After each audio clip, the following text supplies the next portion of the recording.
क्या चागोस द्वीप में एक बार फिर से बड़ी हलचल मचने वाली है। अमेरिका और ईरान के बीच में ऐसा क्या चल रहा है जिसका सीधा असर भारत के ऊपर पड़ने वाला है। जियोपॉलिटिक्स में इस वक्त बहुत कुछ चल रहा है। जहां एक तरफ ये सीन है तो वहीं तुर्की ने इजराइल के लिए क्या मांगा, जानेंगे। जानकर आपको आश्चर्य होगा। जियोपॉलिटिक्स में इस वक्त बहुत कुछ चल रहा है। हमेशा की तरह CIS न्यूज नेटवर्क के इस एपिसोड में जानने को मिलेगा बहुत कुछ। आइए जानते हैं इन खबरों को विस्तार से। आप लोगों से आज मैं कुछ खास शेयर करना चाहती हूँ। दरअसल पिछले कुछ दिनों से मेरे कई वीडियो रिमूव किए जा रहे हैं, साथ ही वार्निंग्स मिल रहे हैं। ऐसे में मुझे नहीं लगता है कब तक ये चैनल बचेगा या नहीं बचेगा। इसलिए वीडियो के डिस्क्रिप्शन में एक चैनल वर्ल्ड मिरर का लिंक दिया हुआ है।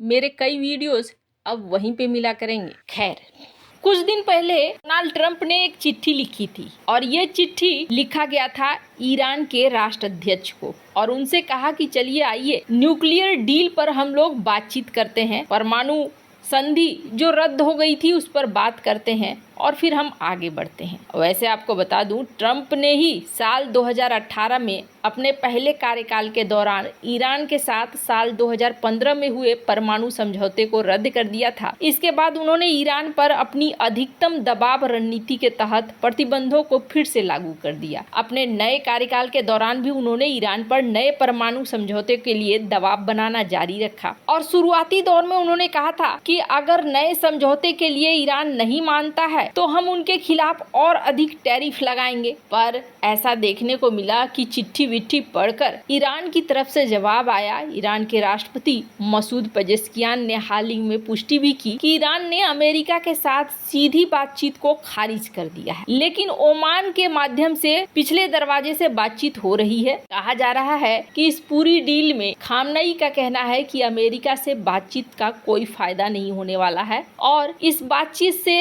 अब तक कुछ नहीं निकला है तो आगे भी कुछ नहीं निकलेगा। हालांकि अमेरिका बार बार कहता है कि तुम परमाणु बम बना रहे हो और ईरान बार बार जोर देकर कहता है कि उसका परमाणु कार्यक्रम शांतिपूर्ण उद्देश्यों के लिए है।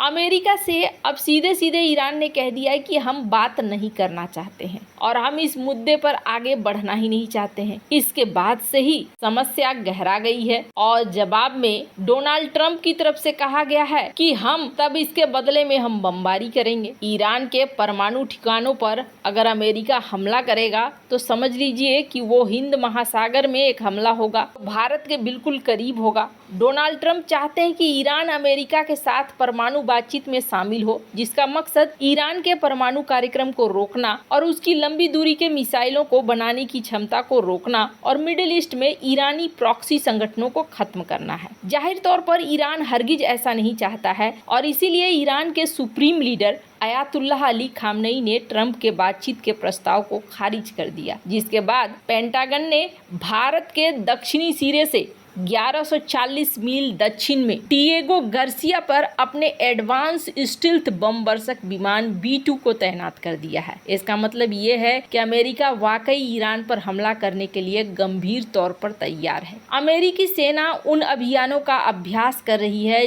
जो उन्होंने अफगानिस्तान से वापसी के बाद नहीं किए हैं। अमेरिकी सेना मिडिल ईस्ट या फिर पूर्वी एशिया में ईरान और उसके प्रॉक्सी ठिकानों पर हमला करने के लिए रणनीतिक बमवर्षक बलों की तैनाती के साथ साथ उन्हें आवश्यक रसद पहुंचाने, खुफिया बुनियादी ढांचे, ईंधन भरने वाले विमान, स्पेयर पार्ट्स ले जाने वाले परिवहन, रखरखाव दल, खुफिया इकाइयां और बचाव दल को भी तैनात कर दिया है। यानी अमेरिका ईरान पर हमला करने के लिए पूरी तरीके से तैयार है। इसके अलावा अमेरिका ने अपने एक एयरक्राफ्ट कैरियर को भी इस क्षेत्र में तैनात कर दिया है। अमेरिकी वायुसेना की मदद के लिए अमेरिकी नौसेना ने कमर कस रखी है। इसके अलावा अब अमेरिका यमन में हमले से अपने रणनीति की शुरुआत कर सकता है, जो भी कमियां हैं उन्हें दूर कर सकता है। इसके अलावा एक और एयरक्राफ्ट कैरियर USS ट्रूमैन को भी कहां पोजीशन लेना है कहा जा रहा है, ये भी तय कर लिया गया है। यमन में अमेरिकी हमले ये दिखाने के लिए हैं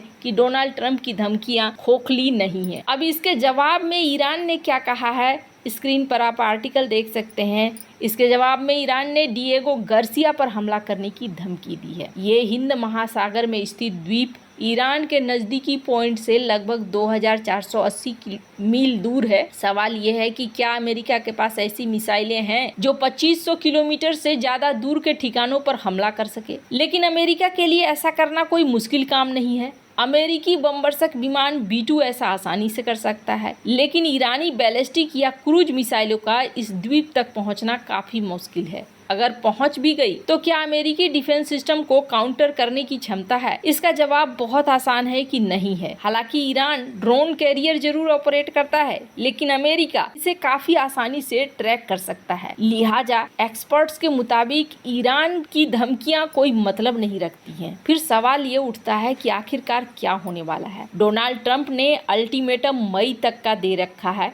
मई के अंत में यह अल्टीमेटम खत्म होने वाला है और अगर ईरान उस वक्त तक बातचीत के लिए तैयार नहीं होता है तो अमेरिका ईरान पर हमला कर सकता है। इसके अलावा अमेरिका ईरान के प्रॉक्सी हूतियों पर यमन में हमले कर सकता है। दूसरी तरफ इजराइल पूरी तरीके से तैयार हो रहा है। एक्सपर्ट्स का मानना है कि अमेरिका पर हमला करने में नाकाम रहने पर ईरान अमेरिका के दोस्त इजराइल पर हमला कर सकता है। ट्रंप पहले ही इजराइल को ईरानी न्यूक्लियर ठिकानों पर हमला करने का इजाजत दे चुके हैं। वैसे आपको बता दूं, इसके सबूत नहीं है कि ईरान ने फिर से परमाणु बम बनाने शुरू कर दिए हैं।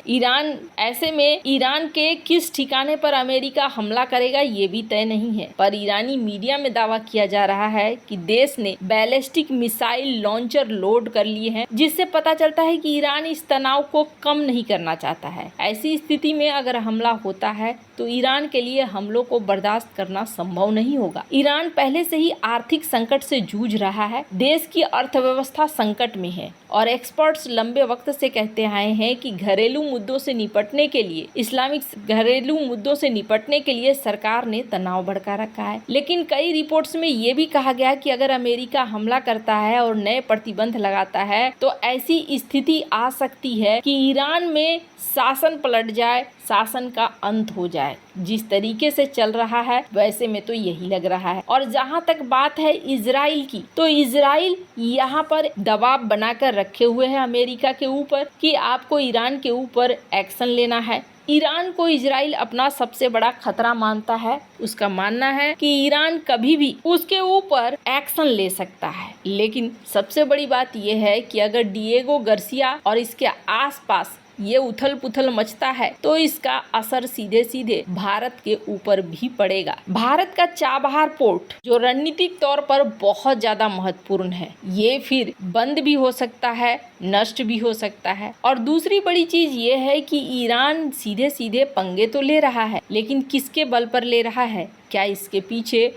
चाइना, रूस या तुर्की जैसे देश हैं? तुर्की की बात करें तो स्क्रीन पर एक आर्टिकल देख रहे हैं। तुर्की ने हाल ही में ईद में ये दुआ मांगी कि इजराइल समाप्त हो जाए। अब जरा आप सोच सकते हैं कि मिडिल ईस्ट को लेकर इजराइल के ऊपर कई देशों की किस तरीके की भावनाएं चल रही हैं। अब देखना होगा कि क्या दोनों देशों के बीच में शांति हो पाता है या फिर ईरान के ऊपर कहर बरपता है। और सबसे बड़ी बात यह है कि अगर ईरान कहीं से भी ये सोच रहा है कि चाइना, रूस इसमें आ जाएंगे तो ये संभव नहीं दिख रहा है। आपको क्या लगता है? इन सब मामले में आपकी क्या राय है? कमेंट कर जरूर बताएं। जल्द मिलते हैं अगले वीडियो में नई खबर के साथ।